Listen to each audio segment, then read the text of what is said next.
Okay, take 3. So I was going to make this video on how to change the strings on a classical guitar, and then my phone ran out of space. And then I figured out how to delete up the space. And then in the process of making the video, I get a phone call, and it cut off the video. So now we're on take 3. Alright, so when you want to restring your classical guitar, first of all, how do you know if you have a classical guitar? Well, they probably have nylon strings, and you'll notice the strings are tied on over here. Let me take this one off for a second. I was in the middle of the video.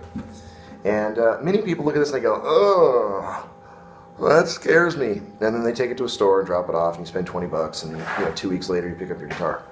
It's not that big of a deal. You'll all be, most likely on a classical guitar, not always, but almost 99% of the time, you'll be able to look through the headstock like this. So that's how you know if it's classical. It'll have plastic strings. I have a set of classical guitar strings that I already opened up here. The brand that you purchase doesn't matter. Just do not put steel strings on your guitar. Strings that are designed for a bigger steel string guitar.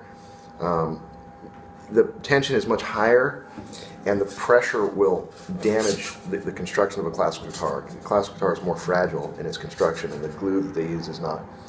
Just don't do it. Right? You'll mess up the guitar. Most likely, over time, you'll start warping the top.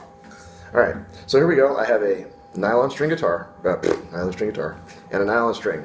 It looks like metal on the outside, in fact, because it is metal. It's copper wire that is silver plated, but the inside of it contains nylon fibers that are very flexible. This is to simulate the older style guitar strings that were made out of intestines hundreds of years ago. Anyway, soft, very flexible.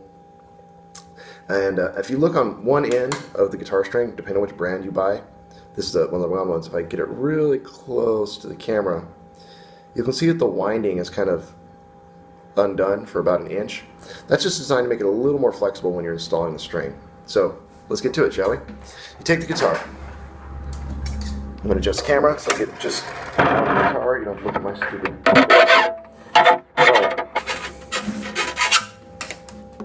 You put the guitar string. There's a little hole. You put it through. And I'll show you how to do this from start to finish on the next one. Just the video got cut off the first time, so pull it through a few inches. It doesn't matter. You can pull it through a little extra to make it easier to tie, so you have a little more room. Most guitar strings are way longer than they need to be. Right? So here's what I do: feed it through. This is an extra hard tension string, so it's a little bit more, you got to put a little harder creasing in it. So I feed it in through, and I push it back the other direction. Right? And then you can see there's still like, 2.5 inches right there. Right? Feed it through, bend it backwards. Lift up the string. Right? Lift this up. Oops. And I'm looking at the camera. Don't look at the camera, just look at the string. I'm looking at the camera, right? Stupid me. And then bring it around the string. I'll do it a few times. It'll look more clear. All right, so you wind up with that.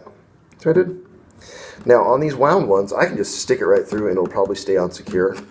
But I'm going to do them all the same just so that you can learn. The way most people are going to do it in the store, they take it like this, and then after you bring it around the string like so, take the little tail here, whoops, and put it underneath.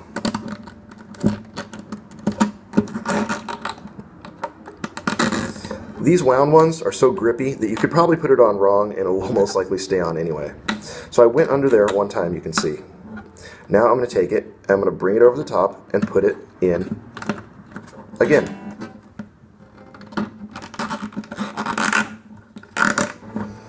So I wrapped around itself twice. Then kind of cinch it down. And the best thing to do is to have this little twisted knot that we produced. Get out of the way of the other string. Have it kind of go around the edge,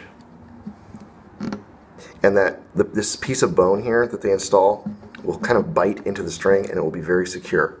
All right, so there's no way this is coming off, so it's super secure. And then we will just trim off the excess, unless you want to leave it sitting there, but it's kind of goofy looking.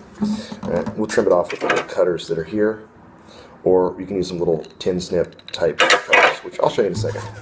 Take the guitar, and I set it down on my feet like this so I can see what I'm doing.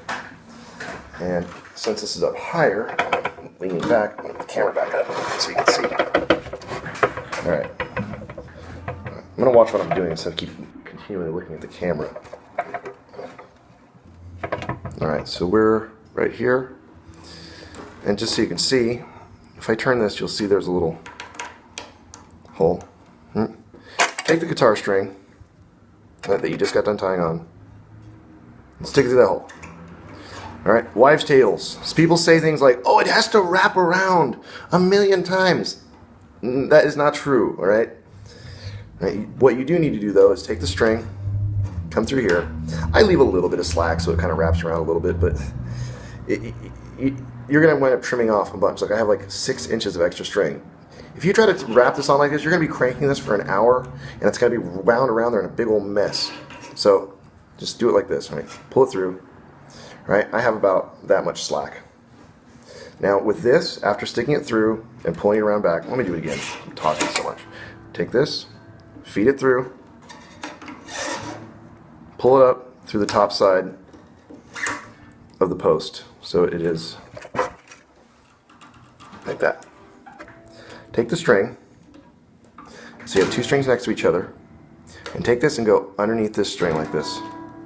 Okay, now that, for these metal ones, is good enough. And I just pull this back this way and then tighten up the string.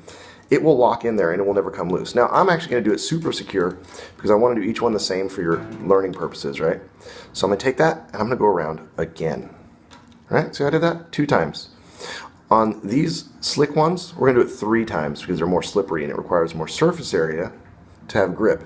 You know, the coefficient of static friction is proportional to the amount of surface area.